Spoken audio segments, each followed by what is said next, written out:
¿Qué tal, amigos? Tengan ustedes muy buenas noches, bienvenidos a Encuentro Nacional.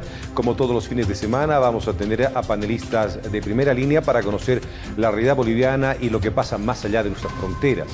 Hoy hemos invitado a tres panelistas. Está con nosotros licenciado doctor Jaime Aparicio, el representante permanente de Bolivia ante la OEA, diplomático de carrera, abogado, periodista, asesor jurídico y político, fue embajador de Bolivia en Estados Unidos el 2002 y el 2006, fue presidente del Comité Cívico Interamericano de la OEA, jurídico más bien, de Interamericano de la OEA el 2010.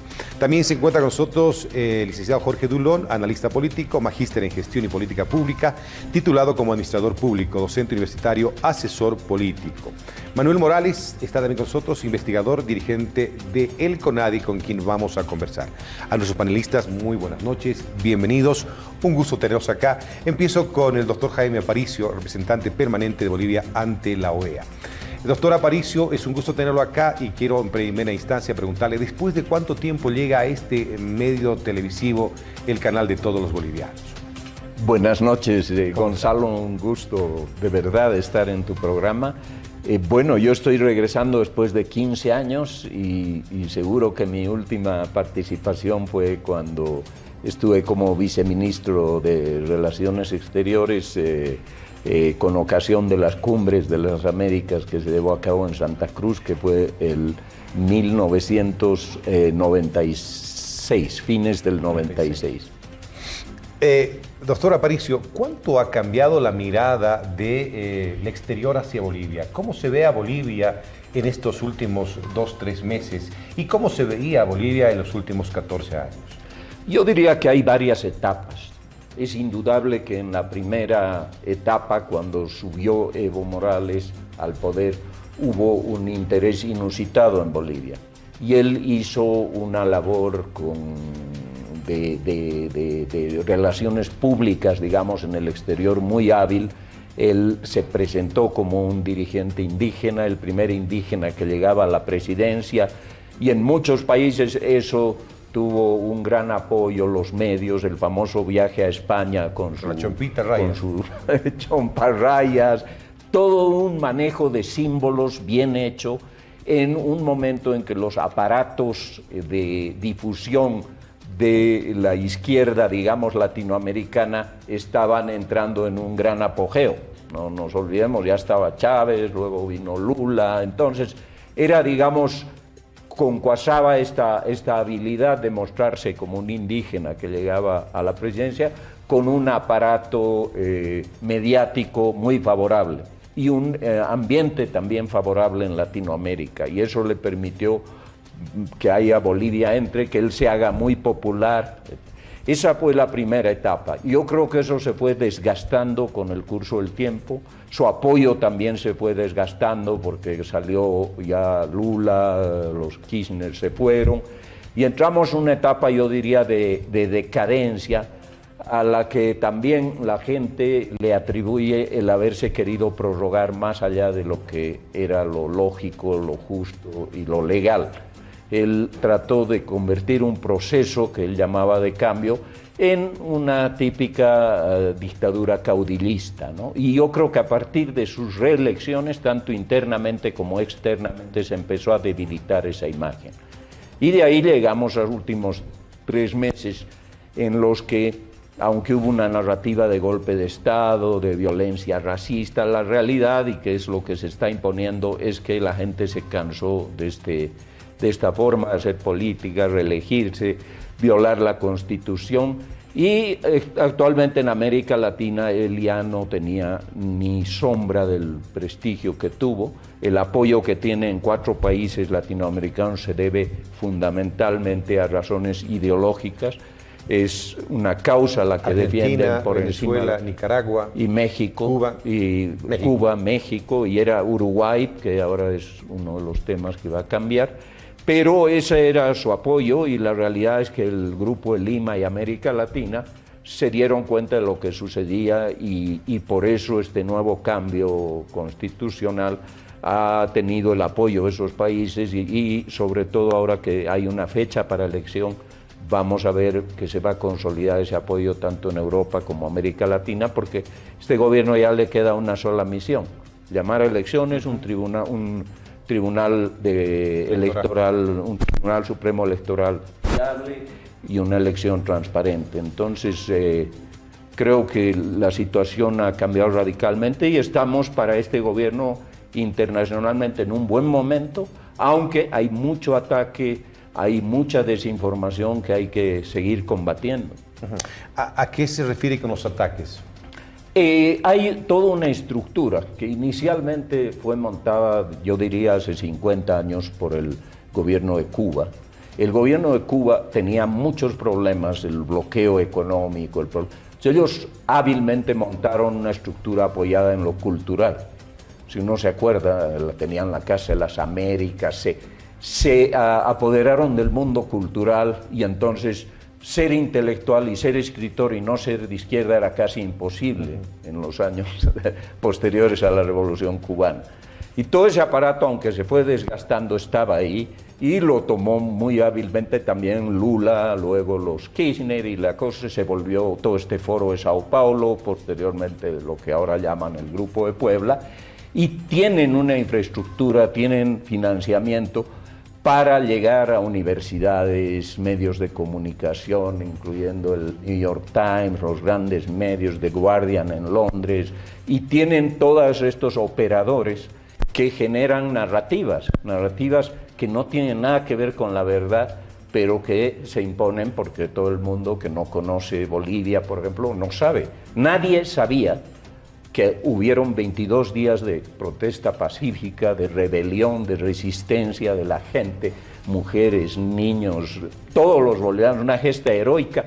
La borraron de los medios en el exterior. ¿Son medios pagados con fines políticos intencionalmente? Yo creo que hay periodistas que no es que sean pagados, pero hay un sesgo ideológico. Ellos están defendiendo un principio y una causa, que es la causa de esta izquierda más o menos radical, como Podemos y ellos, y defienden un proyecto, y Bolivia era un lugar estratégico, está en el corazón de América Latina. Imagínate, para Argentina queda aislado en términos ideológicos, queda aislado de América del Sur, ya no tiene ningún vecino, su conexión con Bolivia era fundamental, y perder eso les ha causado toda esta irritación.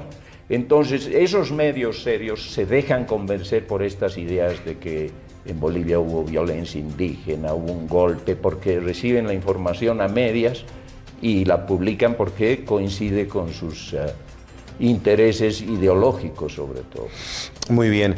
Escuchamos atentamente al embajador Jaime Aparicio. Manuel Morales, mientras esa es la mirada que tienen del exterior hacia Bolivia por medios internacionales, por políticas internacionales, en Bolivia estamos a pocos días de 22 de enero, pero hay una especie de guerra psicológica que ya ha comenzado con un ataque a la ciudadanía, indicando que vamos a tomar, vamos a detrás las casas, vamos a presionarlos. Esa guerra psicológica, ¿cuánto está afectando y cuán fortalecida está la democracia en este instante? Sí, yo creo que esa guerra psicológica es el último cartucho del movimiento al socialismo, especialmente de Evo Morales, previa a la entrada a la campaña electoral. Entonces, el 22 de enero se presta mucho porque, en primer lugar, fenecerían los mandatos de los diputados, de los senadores. Ellos quieren articular a eso el fenecimiento del mandato de la señora Yanine Áñez, y por lo tanto hablar de una especie de vacío de poder y de que el proceso transitorio democrático sería ilegal, ilegítimo, o como la emergencia de una dictadura o de un proyecto de fuerza. Entonces es muy importante la posición que vayamos a asumir explicando este tema, y como es el último cartucho no va a tener mayor efecto porque prácticamente el 22 de enero va a fenecer el mandato de Evo Morales. Ya feneció el momento que renunció, pero digo va a fenecer para aquellos que piensan que la carta que él hizo debería ser considerada en el Parlamento, y para aquellas personas que todavía piensan que un presidente que renuncia y hace abandono material, físico del cargo, se va fuera del país en calidad de asilado, refugiado y ahora viajante por todo el mundo. Para aquellas personas que piensan que todavía ese es un presidente legítimo, que todavía está cumpliendo su mandato, se acaba en cuestión de días. Una consulta, paréntesis. No es irrevocable la renuncia, no dijo la palabra irrevocable, por ejemplo, en su renuncia. No ha sido leído en el Parlamento esta renuncia, no ha hecho conocer, no se ha tenido una posición sobre el tema. Esos formalismos estallan, vamos a decir, se queman en el papel, porque el texto aguanta todo, cuando hay el abandono físico-material. O sea, el momento en que él se refugia en una embajada, a través de un avión que lo recoge, mejor dicho, se refugia en un país, no en una embajada, prácticamente ha cambiado su estatus. Hasta el 10 de noviembre era presidente, luego renuncia, en esta su condición de a ver qué pasa con su renuncia, pero a partir del 11 de noviembre él ya es un asilado, y luego al irse a la Argentina cambia su estatus, es un refugiado. Entonces, por lo tanto, en los hechos, la realidad fáctica se impone a estos formalismos, ¿no? Y estamos viviendo en un periodo de transición donde a veces los formalismos son importantes, pero a veces no son importantes. Entonces, la realidad fáctica es que él ha dejado de ser presidente y por lo tanto ahora estamos ya entrando a un periodo de transición y el 22 de enero se convierte además en un hecho simbólico muy importante y es muy importante reiterar que el 22 de enero también es el aniversario del Estado plurinacional. Y nosotros, desde la lucha democrática, reivindicamos también al Estado plurinacional, ¿no? O sea, mucho ojo, ¿no? Cuidado con que los temas ideológicos o políticos nos lleven a negar el avance que ha significado la nueva Constitución, el avance que significa el Estado plurinacional. Y digamos que ahora, bueno, estamos en otro gobierno, en otro régimen y por lo tanto todo lo que se ha hecho fue malo. Eso no es cierto. Lo que se ha hecho mal, lo vamos a destacar seguramente en el programa, y ha sido los motivos que ha llevado a la gente a las calles a movilizarse hasta lograr algo que era impensable, ¿no? Que Evo Morales renuncie y se abra un proceso de transición. Jorge, ¿cómo la gente debe entender esta relación que se da entre un expresidente que inaugura obras por teléfono, un expresidente que se sigue sintiendo presidente, alguien que no quiere dejar de entender de que hay un país que ya no lo quiere en su mayoría? Hay un bloque duro de un 20% aproximadamente. Pero ¿será que estas minorías se van a imponer ante una mayoría en el país? Bueno, antes de todo, un saludo cordial a Jaime, a Manuel. Gracias por la invitación, querido Gonzalo. Creo que estas acciones tienen que ser interpretadas como pataleos de ahogado, ¿no? En realidad ya ha habido una salida del expresidente Morales, han habido ciertas acciones que se han ido desarrollando y por supuesto él ya y sus asesores se ven en un panorama y en un ambiente electoral que tienen que comenzar a aprovecharlo. Y una manera de aprovechar esto, aunque sea de manera bastante mínima, es poder inaugurar obras por teléfono, poder dar regalos en Argentina a los niños en Navidad, etcétera, etcétera. Llamar a los medios de comunicación para que vayan a entrevistarlo. Imagínate eso, ¿no? Antes el expresidente Morales tenía el control de casi todos los medios de comunicación, no solamente estatales, sino también los llamados paraestatales, y ahora que está aislado, no tiene acceso a esos medios de comunicación y por lo tanto llama a los medios de comunicación para que lo entrevisten por una parte, pero también desarrolla estas acciones aisladas para poder comenzar justamente la campaña electoral. Llama a sus militantes, llama a sus dirigentes para que vayan a acompañarlo en Argentina y desarrollar, entre comillas, una asamblea para, primero, la intención era elegir a los candidatos y después, como no hubo mucho quórum, simplemente era reunirlos para poder definir ciertas cosas estratégicas en el marco de la campaña. Entonces, son varias acciones contradictorias que desarrolla el caudillo, el líder, esto también hay que decirlo y es muy importante, Gonzalo. El movimiento al socialismo lamentablemente no ha aprovechado esta crisis política interna para poder repensarse y para poder reinstitucionalizarse y ha caído en la misma trampa de ser un partido caudillista que depende de un líder, de un caudillo, de Evo Morales, que va a ser en definitiva el que tome las determinaciones de quién va a ser candidato a la presidencia y quién va a ser el candidato a la vicepresidencia. Por lo tanto, son acciones políticas, para seguir respondiendo a tu pregunta, que yo las podría considerar como, insisto, pataleos de ahogado. Jaime, dos países han jugado un papel importante en los últimos días y semanas. Hay una vigilia en la residencia de la Embajada de México. Se ha declarado personas non gratas a estos diplomáticos. ¿Qué viene después? ¿Por qué ha generado una revuelta total esta actitud del gobierno español en España precisamente y en México un rechazo total? ¿Qué se le viene ahora a estos países y a Bolivia como tal? Así es. Yo creo que se han cometido muchos errores, han subestimado a Bolivia. Lamentablemente esto ocurre ocasionalmente, los países hacen cosas subestimando la reacción y desconociendo lo que pasó en Bolivia. Bolivia estaba unida, Bolivia ha habido una catarsis nacional y la gente ha dicho basta y han salido todos y eso es una evidencia. Entonces, lo que pretendieron hacer fue un grave error, aunque nunca se va a saber con certeza cuál era el plan. Y yo creo que hay un reconocimiento, para comenzar en México, hablemos de México, de que hay que cerrar ese capítulo, ¿no? Y que necesitamos establecer un cierto diálogo ahí.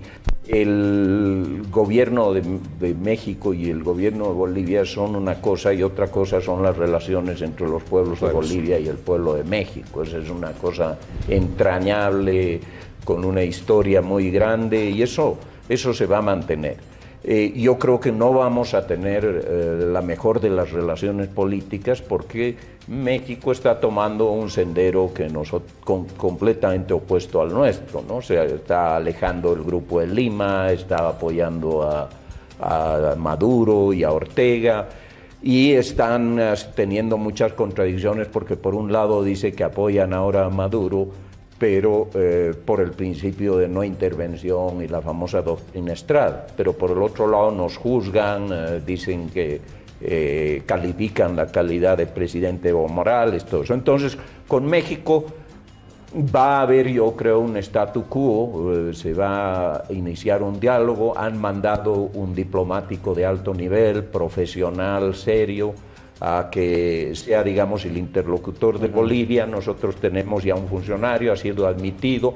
Entonces vamos a ir a un proceso, digamos, de encontrar una convivencia sin llegar a los extremos. En el caso de España es un poco más complicado porque también se va a establecer un diálogo. La ministra de España dijo que no conocía por qué había pasado esto, se lo expresó a Karen Longaric. Entonces tenemos que empezar un proceso. Creo que con el PSOE hubiera sido fácil llegar a un proceso de distensión. Lo que va a complicar las relaciones es la presencia de Podemos en España, porque Podemos claramente tiene objetivos ideológicos, tiene mucha relación con lo que ha sido el anterior gobierno, han sido redactores de nuestra Constitución. Entonces ahora acaban de elegir a Pedro Sánchez y vamos a ver cómo en los próximos meses se desarrolla esta relación y vamos a ver el peso que va a tener Podemos en la política exterior española y eso va a definir, yo creo, el futuro de nuestras relaciones. Manuel, el 3 de mayo van a desarrollarse las elecciones generales. En un ambiente de amenazas de parte de un ala radical del MAS, en un ambiente en el cual se le quiere meter miedo otra vez a los bolivianos. ¿Cuál cree que va a ser la reacción de los bolivianos, de la gente en las calles, de estos sectores que han salido a defender su voto en primera instancia del 21 de febrero, en segunda instancia la constitución política del Estado? ¿Será que la gente después, en el 2020, se ha tranquilizado, está calma, no está atenta? ¿Cómo serán a partir de esta pre-campaña electoral, en la campaña y posteriormente? Sí, la gente está tranquila, ¿no? O sea, si vemos las calles y hablamos con las personas, la gente manifiesta que se ha sacado un gran peso de encima, hay un alivio, muchas personas, no sé si les ha pasado a ustedes, dicen, hasta se respira paz, tranquilidad, no sé, se siente la democracia. Yo algo que nunca me había imaginado, que se puede respirar democracia en el ambiente, ¿no? Seguramente antes respiraban temor, había mucha gente en la calle que se nos acercaba y nos decía, y no tienen miedo, ¿no? O sea, lo que va a venir es grave, etcétera, etcétera. Entonces creo que hay las condiciones para que el 3 de mayo la gente acuda a las urnas. Otra cosa ya va a ser el resultado en sí mismo y los actores, cómo van a concurrir. Ahora, esta intención de miedo, yo pienso que viene de Evo, ¿no? O sea, el Evo es el más interesado en ser actor, generar conflicto, pero mucha gente dentro del MAS se ha dado cuenta que el MAS asociado a una campaña de intimidación, de guerra, de violencia, pierde votación. Además que están en una situación muy incómoda porque todavía no han resuelto la candidatura. Entonces hay sectores dentro del MAS que quieren la pacificación, quieren ir a un proceso electoral y saben que mientras más violencia haya o agresiones, pierden votación. Entonces necesariamente este sector va a buscar que el MAS sea un contrincante electoral. Ya está electoralizado el ambiente político boliviano. Eso es el objetivo que se buscaba con esta revuelta democrática. Ahora lo que hay que ver es que el Tribunal Supremo pueda no solamente administrar el proceso electoral, sino pudiera dar algunas señales de ampliación de la democracia, en fin. Pero creo que la gente de manera pacífica, con el voto nuevamente, va a sellar lo que hace unos días, semanas atrás, se ha hecho en las calles. Entonces, en eso yo veo que el pueblo boliviano realmente es un pueblo muy inteligente. No está en este momento la gente con predisposición a salir a la violencia. Sí ha habido sectores que están haciendo la vigilia en la rinconada, que están reaccionando frente a la gravedad de lo que se ha mencionado, ¿no? Yo creo que además hay otros temas que están de fondo, que tienen que ver con los intereses de muchos países. Acuérdense que durante la gestión de Evo Morales ha habido muchos gobiernos y muchos países que han hecho buenos negocios con Evo Morales, han obtenido buenas ganancias y seguramente ahora también muchos otros países quieren apostar por la democracia para que haya pacificación, pero también seguramente van a buscar algún rédito que no nos extraña porque así son los intereses, así son los negocios. En consecuencia, yo creo que se va a derrotar esta campaña del miedo, la gente está muy tranquila y precisamente esa tranquilidad va a ser la garantía de que el proceso electoral sea pacífico y bueno, ya vamos a entrar a ver otros factores que son los que influyen también sobre el proceso electoral. Muy bien. Jorge, hablando del proceso electoral, ahí está polarizado el movimiento al socialismo. Hay muchas alas que sienten que también es la oportunidad de los políticos del MAS para mostrarse y visibilizarse como políticos, porque el MAS no ha muerto, el MAS todavía tiene vida en este instante y es que hay que rescatar también a gente importante e interesante que existe en el partido. Pero esta polarización, ¿cuánto daño le va a hacer al MAS o cuánto bien le va a hacer? Sí, bueno, efectivamente hay una polarización, una fragmentación dentro del movimiento del socialismo. Hay por lo menos cuatro alas que se distinguen. La primera tiene que ver con el ala académica, ¿no?, que está representada o puede estar representada electoralmente por el exministro Arce, a la cabeza además de García Linera. Está el ala un poco más radical, que ya ha sido identificada y está liderizada por Andrónico. Está el ala concertadora, como tú bien decías, que un poco está identificada por la presidenta del Senado, Eva Copa. Y está también el ala indigenista o indianista, como quieran entender, que está representada por David Choquehuanca. Como tú dices, hay una fragmentación, hay liderazgos emergentes, es muy positivo esto para una organización política, pero ahí el movimiento al socialismo, sus dirigentes y sobre todo, como decíamos al inicio de mi primera intervención, Morales tiene que ser inteligente para poder tomar las decisiones adecuadas y poder elegir de esos cuatro, dos que puedan ser representativos, pero además cohesionar al movimiento, al socialismo. Esta tiene que ser la primera decisión que se va a tomar. Se habla, por ejemplo, de un presidenciable en el MAS como Arce, como el exministro Arce, y un vicepresidenciable como Choquehuanca, es decir, el ala más académica junto al ala indigenista. Sería una decisión quizás interesante para poder, insisto, cohesionar a distintos sectores dentro del movimiento al socialismo. Segundo, hay un voto duro que no hay que desmerecer, ¿no? Ya las encuestas, las últimas encuestas nos muestran que el MAS per se, sin candidatos, tiene un 20-25% de adhesión, es decir, sea quien sea el candidato, el voto duro, la gente va a ir a votar, los militantes van a ir a votar como caballos cochero por el MAS, y eso significa un 20-25% aproximadamente.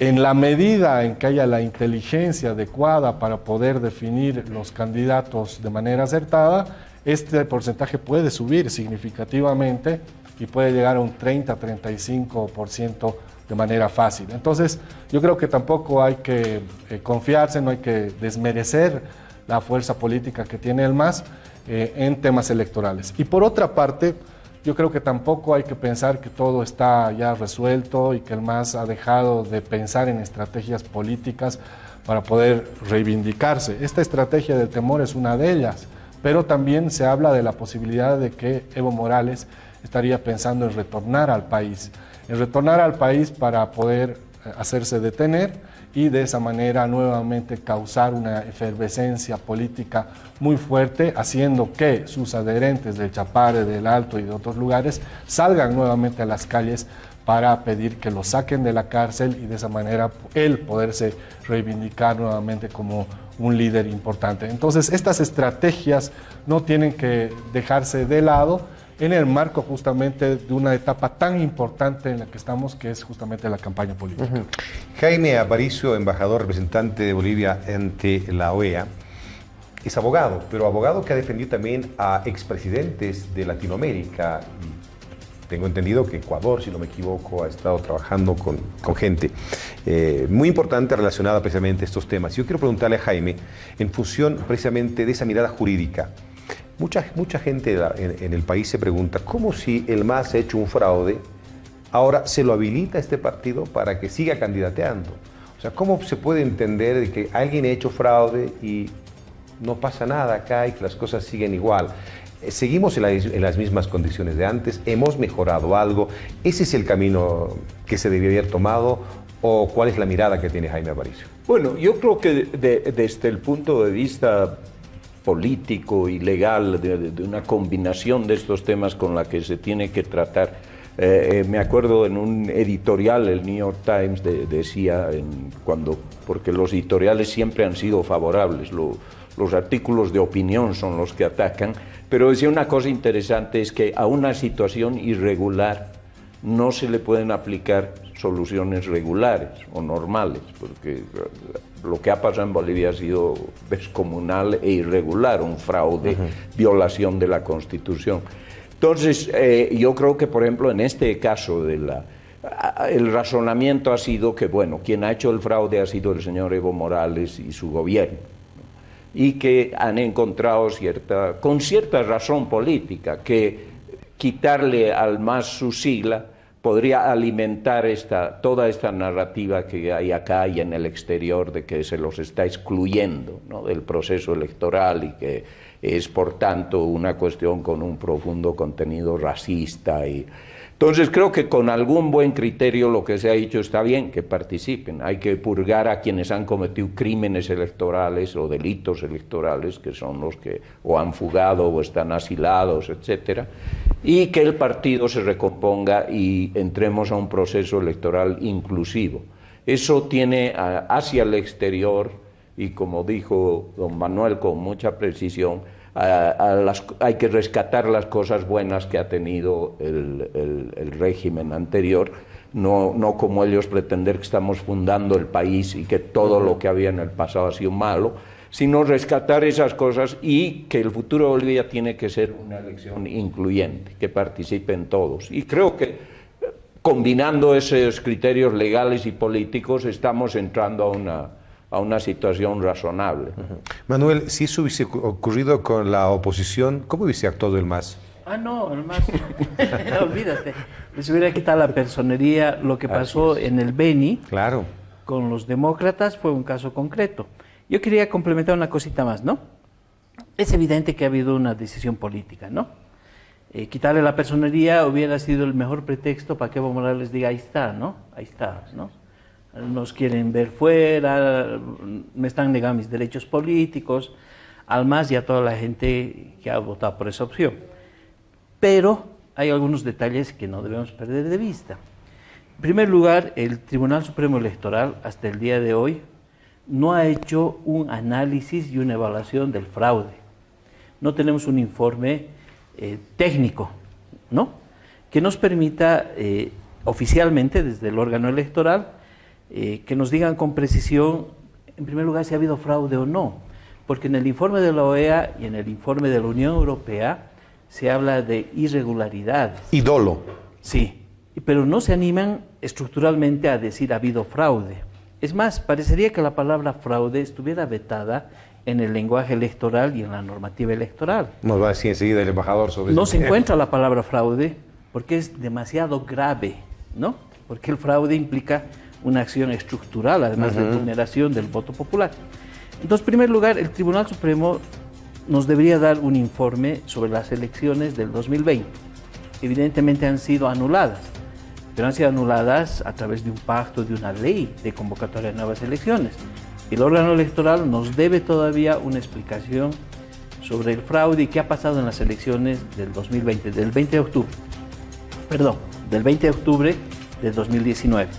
Una vez teniendo ese diagnóstico del fraude, también sería importante que el Tribunal Supremo Electoral pueda dar una noción de las responsabilidades. Mucha gente dice, ahorita ya hay una investigación en el Ministerio Público, están detenidos los exvocales, incluso de los tribunales departamentales, y hay personas que están siendo detenidas, apresadas y juzgadas. Pero resulta que en materia penal a veces se ve individualizar la acción del ciudadano en relación al delito y queda al margen cuál ha sido la responsabilidad de espacios estatales que han participado del fraude y cuál ha sido la responsabilidad de la estructura del MAS. Entonces, como la investigación no llega a esos ámbitos que quedan en la oscuridad, se puede dar una personalidad jurídica al MAS para que participen. Pero ojo, hay un problema que yo quiero destacar. Ha habido en el proceso del fraude, porque yo lo digo así, el CONADE lo dice con claridad, ha habido fraude, ha habido instancias orgánicas del MAS que han participado del fraude. Por ejemplo, los delegados en las mesas, los delegados del MAS, que han firmado por el MAS y han firmado por Comunidad Ciudadana como delegados, que han falsificado actas o que han hecho en el proceso malas las sumas y obviamente desde algunas oficinas del MAS se ha hecho el fraude. Entonces el Tribunal Supremo Electoral, si nos indicara qué delitos han estado vinculados a la estructura política partidaria, podría prevenir la posibilidad de que en estas nuevas elecciones parte de la estructura del MAS, tú dices que hay sectores, hay un sector conciliador, pero hay otro sector que está en guerra, parte de esa estructura pueda volver a hacer fraude, pero no con el objetivo de beneficiar a Evo Morales, que ya no va a candidatear, con el objetivo de enlodar el proceso electoral y de decir, ahí está, con el nuevo tribunal sigue habiendo fraude, sigue habiendo irregularidades. Entonces, eso es muy importante, por eso es que al órgano electoral se le está sugiriendo que, no de inmediato, porque también hay que ser muy constructivos, pero debería irse al voto electrónico, por lo menos para las elecciones subnacionales de gobernadores y alcaldes. Porque si no cambiamos la metodología, a mí me aterra la posibilidad de que en las nuevas elecciones vuelvan a haber actas con malas sumas, que de pronto las observaciones no sean tomadas en cuenta. Seguramente se va a blindar el sistema informático, pero no las actas en los locales. También a mí me preocupa que zonas que están controladas por el MAS, nuevamente haya una autoridad que, habiendo la gente que está haciendo cola, bajo el pretexto del control comunitario del voto, le digan a una señora de 60 años, tienes que marcar aquí, ¿no ve? Porque aquí este es el voto comunitario. Y eso no está exento de que suceda ahora. Por eso me parece importante que en este proceso electoral lo del MAS que tenga de nuevo personalidad jurídica se lo tome con pinzas y que el Tribunal Supremo Electoral tome medidas de resguardo y de prevención. En la misma línea, Jorge. Sí, definitivamente es importante, primero, decir que el Tribunal Supremo Electoral y sus autoridades no tienen mucho tiempo. Ahí hay que también ser comprensivos en ese sentido, ¿no? Para poder desarrollar todas las actividades y acciones que nosotros quisiéramos que hagan. Sí, una de las cosas importantes era revisar justamente el informe en detalle de la Organización de Estados Americanos para determinar si había responsabilidad o no de parte de la dirigencia del movimiento al socialismo y en esa misma medida ver si ha habido fraude. Yo entiendo conceptualmente que el conjunto sistemático de irregularidades es igual a fraude. Eso nos dirá el embajador si es correcto. Pero claro, no hay la palabra fraude, en eso quizás en eso se amparan algunos militantes y algunos simpatizantes de MAS diciendo que en el informe de la OEA no hay la palabra fraude, por lo tanto no hay fraude. Pero yo entiendo que conceptualmente el conjunto sistemático de irregularidades es igual a fraude. Eso por una parte. Por otra parte, yo creo que recién está compuesto el Tribunal Supremo Electoral, han tenido 2 salas plenas recién, como para poder desarrollar todas las acciones inmediatas que se vienen. Ya tenemos el calendario electoral.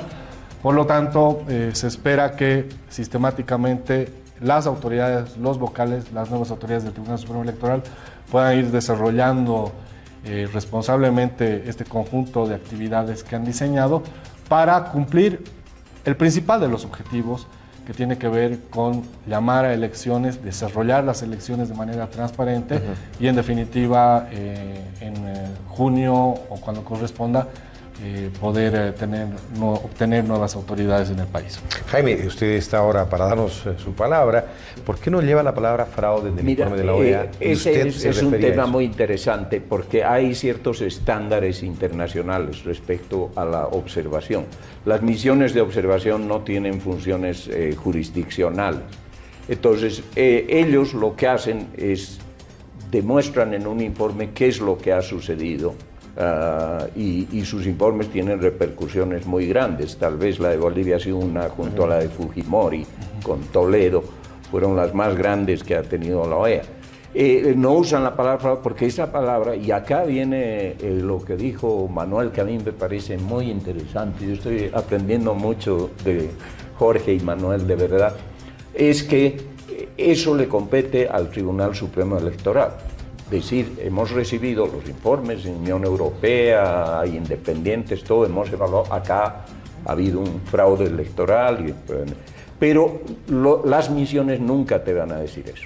Lo sorprendente es que por primera vez una misión electoral de la OEA use una palabra que quizás sea más fuerte que fraude, que es manipulación dolosa. Si uno ve en el diccionario de la lengua española, el dolo es un crimen premeditado. Claro. Entonces una manipulación dolosa es muy fuerte, ¿no? Pero le están diciendo al Estado, esto es lo que ha sucedido. Ha habido una manipulación dolosa, este señor ha intervenido, los servidores ilegalmente han hecho esto, ahora usted decida qué hace con eso. Y entonces el Estado es el que, en base a esas pruebas, el respaldo de la Unión Europea, tiene que certificar eso, y esa sugerencia de Manuel me parece muy buena. Y las misiones son muy cautas. Ha tenido que ser tan grande lo que ha pasado en Bolivia que se han salido de su tradicional lenguaje, que es muy débil, ¿no? Porque ellos no quieren ser sujetos de intervención ni política, pues, ¿no? Exacto. Por ejemplo, en el informe preliminar, que no se ha reconocido lo suficiente al ex canciller de Costa Rica, es muy fuerte. Dice indignación, sorpresa por la interrupción del tren. Dijo que fue hecha sin ninguna justificación. O sea que todo el material del fraude está ahí clarísimo, ¿no? Y no es por eso una mala idea, vuelvo a repetir, que se rectifique por autoridades nacionales, jurisdiccionales, que ratifiquen que este ha sido el fraude más grande de la historia de Bolivia. Manuel, ¿Se debe continuar con el mismo padrón, hacer una reingeniería o hacer otro padrón? Y yo creo que ahorita ya no hay tiempo, ¿no? O sea, lo ideal es hacer un nuevo padrón. Ahora lo que el Tribunal Supremo Electoral lo que tiene que hacer es ajustes al padrón. Y en las denuncias que se ha hecho del fraude, porque ha habido una que ha sido la del ingeniero Villegas, a la que como CONADE nos hemos sumado, incluso hemos aportado un poco en la metodología y en la redacción final. Está el de la OEA y está de la Unión Europea, o sea que tienes 3 instrumentos en este momento que te pueden ayudar a lo que tú dices, ¿no? Y del ingeniero Andrade, de hackers. Por supuesto, sí. También. Entonces, en este momento tienes esos instrumentos que debería ir a la depuración del padrón. Ahora, el padrón se puede ir purificando por los muertos, los fallecidos. En ese sentido, la población debería aportar. No esperar que desde las actas de defunción, en fin, se haga la depuración, sino que la gente que ha fallecido su papá, su mamá o algún pariente, que tengan su número de carnet de identidad, puedan entrar a la base de datos y que exista un mecanismo para que se haga la depuración. El otro tema que es más complicado son los dobles números de carnet de identidad, incluso los nombres. Juan Mamani Mamani, parece que hay 20 o 30 Juan Mamanis Mamanis en Bolivia. Y no es que estén adulterando, sino que así es, ¿no? O sea, entonces se tendrá que hacer la depuración de ese lado. Entonces creo que hay mecanismos, ¿no? Una cosita más atrás que quería alimentar es que en Bolivia, y eso es muy importante también para la CIDH, que ha venido a hacer un informe sobre vulneración de derechos humanos y que sería muy importante que el tribunal también en su informe tome en cuenta, es que lo que se ha vulnerado es el derecho político electoral de la población. Y esa ha sido la movilización, ese ha sido el detonante, la dignidad y la bronca que la gente tenía de que cualquier persona hubiese pisoteado su derecho a elegir y que se lo hubiera violado, vulnerado de la manera más grosera. Ese derecho parecería que la CIDH, cuando ha venido la anterior vez y ha hecho su informe sobre lo de Sencata, en fin, parecería que a ellos no les interesa, no les importa, o no entra dentro de su catálogo de derechos humanos que son vulnerados, el derecho político y electoral masivo de la población, incluyendo a los masistas y a los evistas. Esa vulneración, que ha sido consecuencia de la defensa del 21F, el fraude, esa vulneración es una vulneración de derechos humanos y es el desencadenante para la movilización democrática. Entonces, a mí me parece muy importante también que el Tribunal Supremo Electoral, a manera también de hacer su informe, o no sé, o lo tendríamos que hacer desde la sociedad civil o desde el Estado, se haga un estudio profundo y se indique cómo ha sido esta vulneración a un derecho que es tan subjetivo, que puede ser tan ideológico, y que en otros países la gente parecería que no sale a movilizarse por este tipo de derechos, sale más a movilizarse por el derecho al trabajo, el derecho al salario, ¿no es? Pero este derecho, yo creo que es el aporte del proceso democrático boliviano, que hemos salido a luchar por el derecho más abstracto y ambiguo tal vez, que es el derecho que tenemos de elegir y ser elegidos, pero que es un derecho real. Y creo que es muy importante que esta vulneración de este derecho y esta vitalidad democrática que tiene el pueblo boliviano sea traducido al modelo económico del gobierno y sea también traducido a los nuevos procesos electorales que van a venir. ¿Por qué? Porque no sería justo que en las nuevas elecciones que va a haber el 3 de mayo solamente sea la fiesta de 9 partidos políticos que van a definir ellos sus candidatos y nuevamente la gente que ha estado en las calles, los jóvenes, las mujeres y mucha potencialidad democrática queden detrás de la puerta del proceso electoral y la puerta esté cerrada y sean 9 personas que definan el destino del país. Muy bien. Permítame hacer una pausa, por favor, y enseguida retornamos con más, a no ser que Jaime quiera decirle algo a propósito de la CIDH, que tengo entendido que llega una comisión, ¿no? Sí, va a venir una comisión y ya hemos informe. solicitado que se incluya el tema electoral, porque el derecho al voto es un derecho humano. Y además es un derecho específicamente explícito en la Carta Democrática Interamericana. Y es un derecho que se lo incluyó en un informe que hizo la CIDH sobre el Perú el año 2000 o 2001 incluyó como uno de los desencadenantes de la crisis de Fujimori el tema del fraude electoral, y por eso concuerdo que es muy importante incluir este tema en el informe de la CIDH. ¿Cuándo llega la comisión?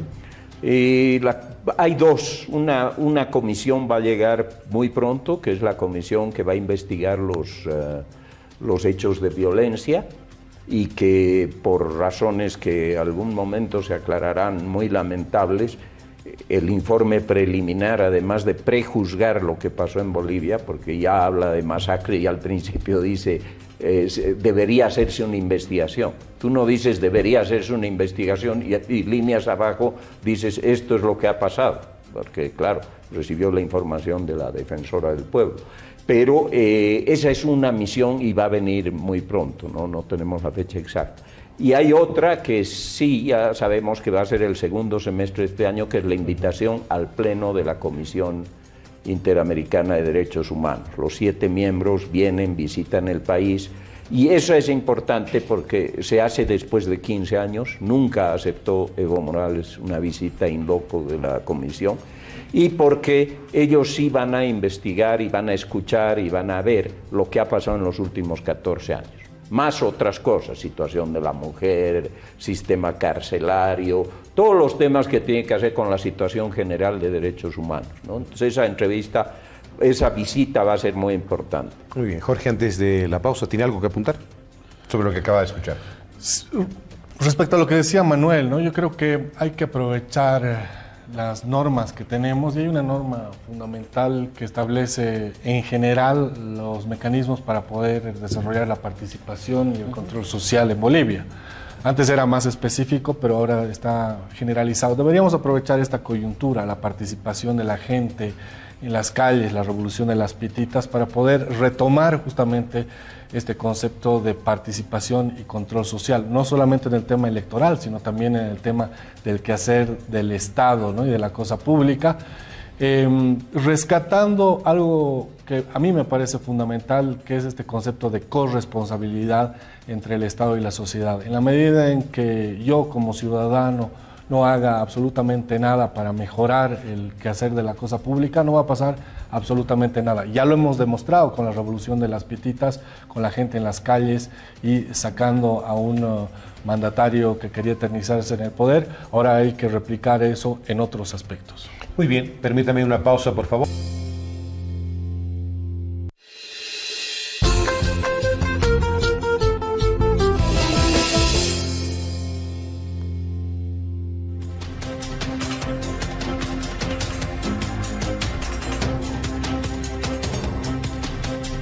Gracias, seguimos en Encuentro Nacional con nuestros invitados: Jaime Aparicio, representante permanente de Bolivia ante la OEA; Manuel Morales, investigador dirigente del CONADE; y Jorge Dulón, analista político, magíster en gestión y políticas públicas. En la pausa, Manuel decía, quisiéramos profundizar un poco más acerca de la Corte Integrada de Derechos Humanos. Sí, la comisión. La comisión. En este caso, ¿ve con buenos ojos la actuación de esta institución? No, por supuesto que no, ¿no? Y una de las cosas que nos ha preocupado durante todos los años que ha estado de gestión Evo Morales es que esta Comisión Interamericana de Derechos Humanos responde a los gobiernos, ¿no?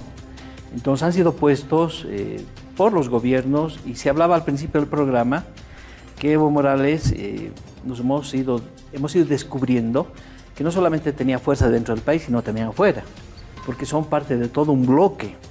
Algunas personas a este bloque le destacan aspectos más ideológicos, ¿no? Pero la realidad es que también hay grandes intereses económicos. Entonces la CIDH, cuando vino la anterior misión y hizo esa incursión a Sencata y habló con las víctimas, sacó de manera preliminar un informe donde se hablaba de masacre, se hablaba de vulneración de derechos humanos, y nosotros como CONADE entregamos a la comisión todo un dossier con el fraude, la vulneración al derecho político y electoral de la población. Pero en medio de eso ha surgido una línea que señala que este gobierno ha violado los derechos humanos, ¿no? Y que hay muchos muertos. Y bueno, cuando uno empieza a decir, pero también durante Evo Morales hubo muertos, pero no, 30 muertos y demás. Entonces es muy importante que el Estado boliviano y las organizaciones defensoras de los derechos humanos desde la sociedad civil, en este caso la Asamblea Permanente de Derechos Humanos de Bolivia, puedan organizar esta visita de la comisión. Si se los deja solos, pueden volver con el sesgo que hemos visto en el anterior informe. Ahora, otro tema adicional a que vengan y haya una participación social es el tema de la defensora del pueblo.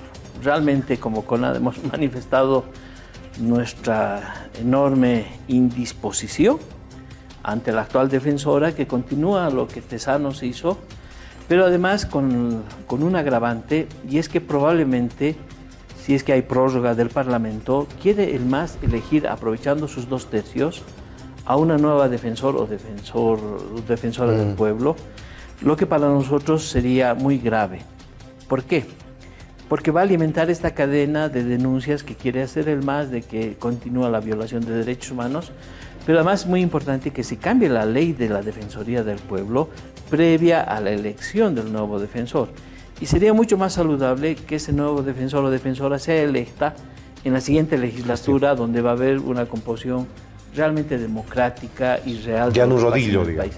Exactamente, ¿no? Entonces quería agregar estos temitas para ver que desde la sociedad civil y desde el Estado se tiene que hacer una coordinación para que la CIDH tenga realmente un verdadero informe de lo que ha pasado en Bolivia. No es garantía la Defensoría del Pueblo en este instante, ¿no? No. La población se ha volcado a las puertas para rechazar la actuación de ellos. Es gente todavía que responde al MAS y va a seguir respondiendo al MAS en este afán de desarticular, digamos, o trabajar políticamente para este partido. Así es, así es. Y como decía Manuel, desde la lógica formal, una comisión de investigación como esta, vienen a un país y su interlocutor normalmente es el defensor del pueblo. Pero estamos hablando de circunstancias normales, ¿no?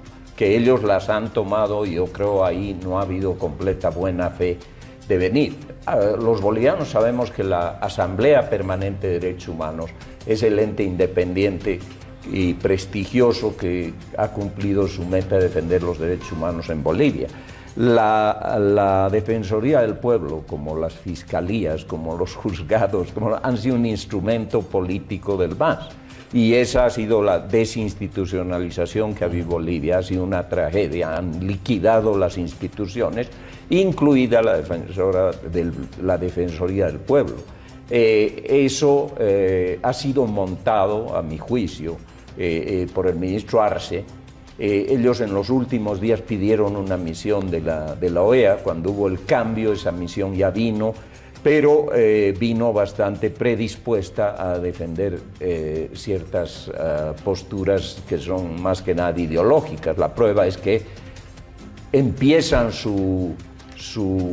las misiones ven violaciones del Estado a los individuos, ¿no? De eso es lo que se ocupa. Entonces vienen y ven solo las violaciones que supuestamente ha hecho el Estado a partir del nuevo gobierno y ignoran todas las violaciones que hubieron antes, ¿no? Eso no te completa el panorama de una investigación y ni siquiera se contentan con decir lo que hubiera sido justo, que diga tiene que haber una investigación completa para ver qué ha pasado en Bolivia, sino que se atreven a hacer todo ya una caracterización de lo que sucedió. Y esas son las cosas que tenemos que tener mucho cuidado. Y no podría coincidir más en que hay que prepararse. La Asamblea Permanente, el Gobierno, el Ministerio de Justicia, las Procuradurías, tienen que prepararse para esta visita, para entregar no palabras, no declaraciones, sino hechos concretos, dossiers completos sobre lo que ha pasado.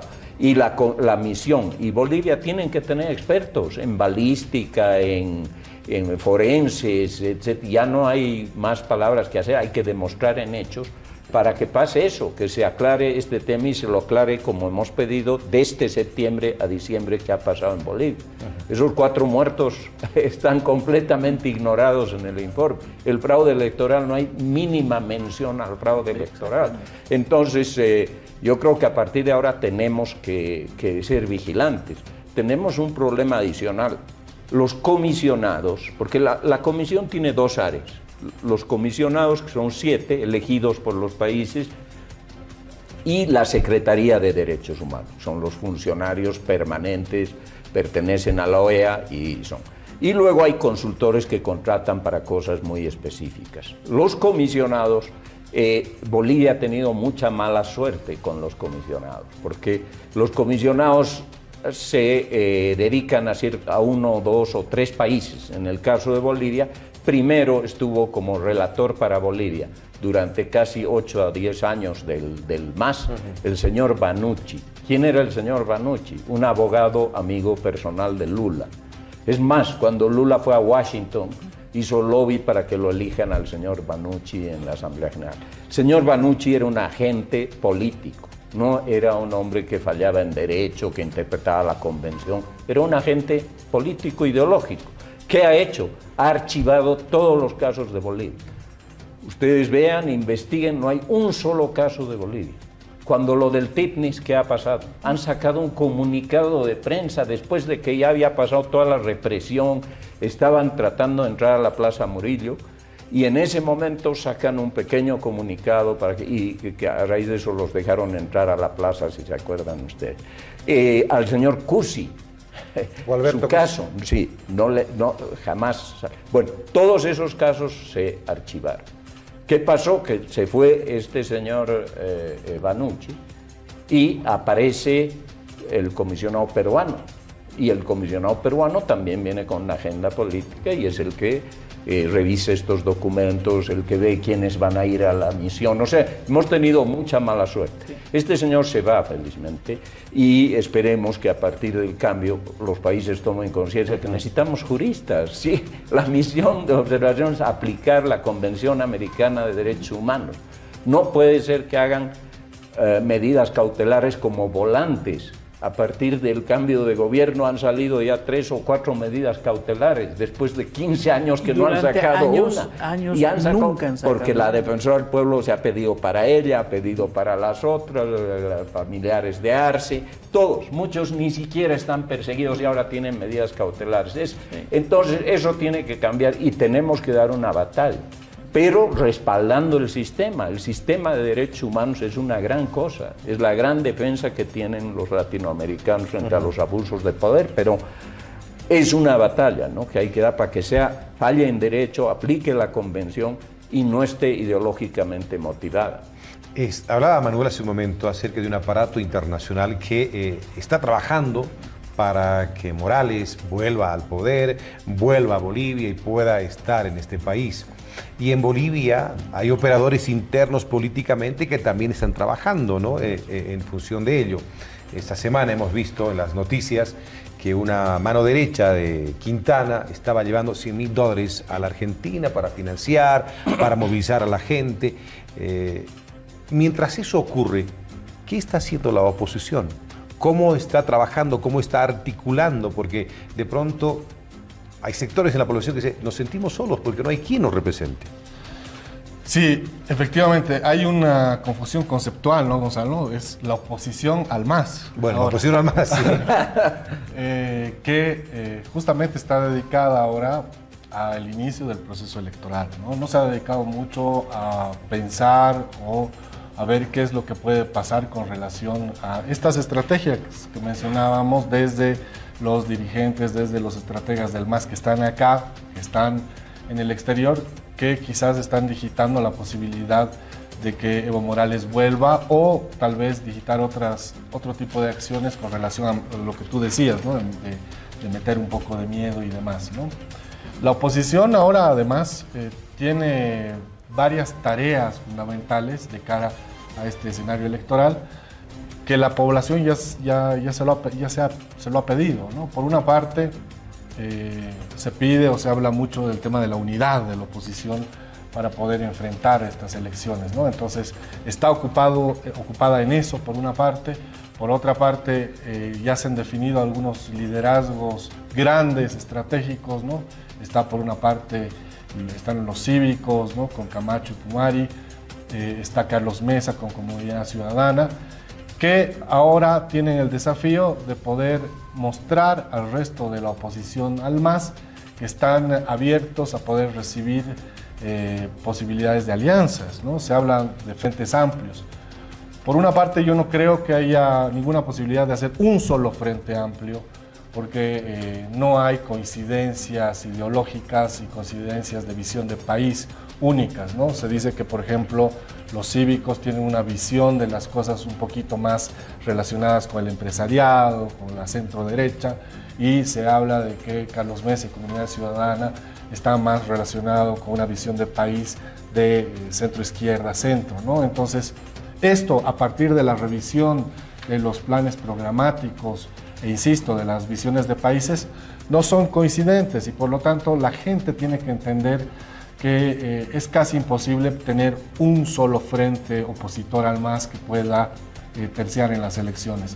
Lo adecuado o lo estratégico en ese sentido sería que se armen por lo menos dos frentes únicos, opositores al MAS, y que a partir de esos dos frentes el resto de los partidos políticos y de las organizaciones políticas, de acuerdo a sus líneas ideológicas y sus líneas programáticas, puedan adherir a esos frentes, ya no más, ahora, porque además, si revisamos el calendario electoral, restan poquísimos días para que ellos puedan consolidar estos frentes amplios, estas alianzas que están establecidas en la norma.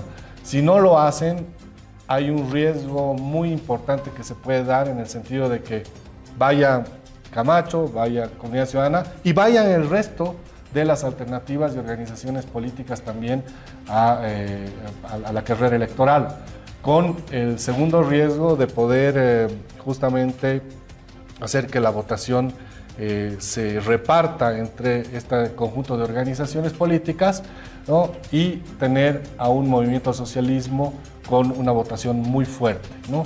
Y el tercer riesgo en ese sentido es provocar la segunda vuelta, ¿no? Que haya una segunda vuelta, es casi seguro que haya una segunda vuelta, pero con una composición en la Asamblea Legislativa Plurinacional muy importante del movimiento al socialismo, que podría convertirse en una oposición, ¿no? Muy fuerte, en contrapartida de un gobierno bastante débil, conformado además por un conjunto de organizaciones políticas opositoras al movimiento al socialismo, ¿no? Entonces, es lógico que la oposición esté ocupada en esto fundamentalmente y no esté viendo lo que mencionábamos anteriormente, que tiene que ver con estas estrategias ya un poquito más finas que está desarrollando el MAS en términos de poder hacer que Evo Morales vuelva, ¿no? Y además internacionalmente actuar para poder deslegitimar a las organizaciones opositoras. Jaime, ¿cuánto le afecta a estos gobiernos como de México y de Argentina el apoyo que se le ha dado a Evo Morales? Y en el caso de que Morales entre a Bolivia, ¿cuál va a ser la posición que asuman los países del exterior? A México yo creo que ya le ha afectado en su credibilidad, le ha creado contradicciones en su política exterior que han sido muy bien descritas por importantes políticos de la oposición de México. Eso, dejaron de lado la doctrina Estrada, que era la Biblia del presidente. El canciller se contradijo, primero dijo que nos iba a demandar ante la Corte Penal Internacional, lo que yo creí que era un exabrupto, que había leído mal, pero evidentemente dijo eso. La Corte Penal es para casos de genocidio. Entonces, no tenía ningún sentido lo que quiso decir la Corte Internacional de Justicia, pero bueno, todo ese tema le ha causado problemas internos. Hubo una marcha gigantesca contra el gobierno y creo que fue un mal paso. Creo que hay más disposición a un diálogo y ha tenido un costo. En el caso de la Argentina es complicado. Estamos viendo también contradicciones entre cierto sector del gobierno y el sector de la señora Kirchner, los Cámpora y todo. Un ejemplo, el canciller Solá de la Argentina hizo una declaración muy razonable respecto a lo que había pasado en Venezuela con la Asamblea Nacional. Pero ahora, por ejemplo, no se asocian a la declaración del Grupo de Lima y como Estado ya no apoyan y más bien le quitan las cartas credenciales a la embajadora de Guaidó en Buenos Aires. Quiere decir que van a retomar la relación con Maduro. En el caso de Bolivia también tenerlo ahí a Morales provocando y dejarlo entrar sería muy grave. ¿Y por qué sería muy grave?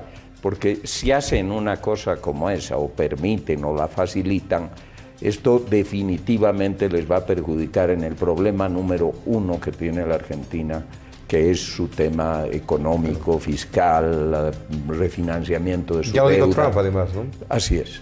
Y dependen del Fondo Monetario Internacional, donde Estados Unidos tiene mucho que decir. Y para Estados Unidos este sería un tema muy grave. Yo creo que tanto el canciller y algunas personas se dan cuenta. Pero por el otro lado tienen esta presión y les ha resultado un mal negocio tener ahí a Evo Morales.